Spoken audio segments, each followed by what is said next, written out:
Yeah. For those of you that wanna know what we're all about, it's like this, y'all.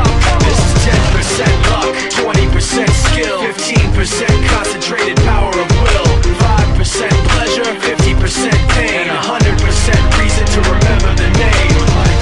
He doesn't need his name up in lights, he just wants to be heard, whether it's the beat of the mic. He feels so unlike everybody else, alone, in spite of the fact that some people still think that they know him. But fuck him, he knows the code. It's not about the salary, it's all about reality and making some noise, making a story, making sure his click stays up. That means when he puts it down, Todd's picking it up. Let's go. Who the hell is he anyway? He never really talks much, never concerned with status, but still even him starstruck, humble through opportunities.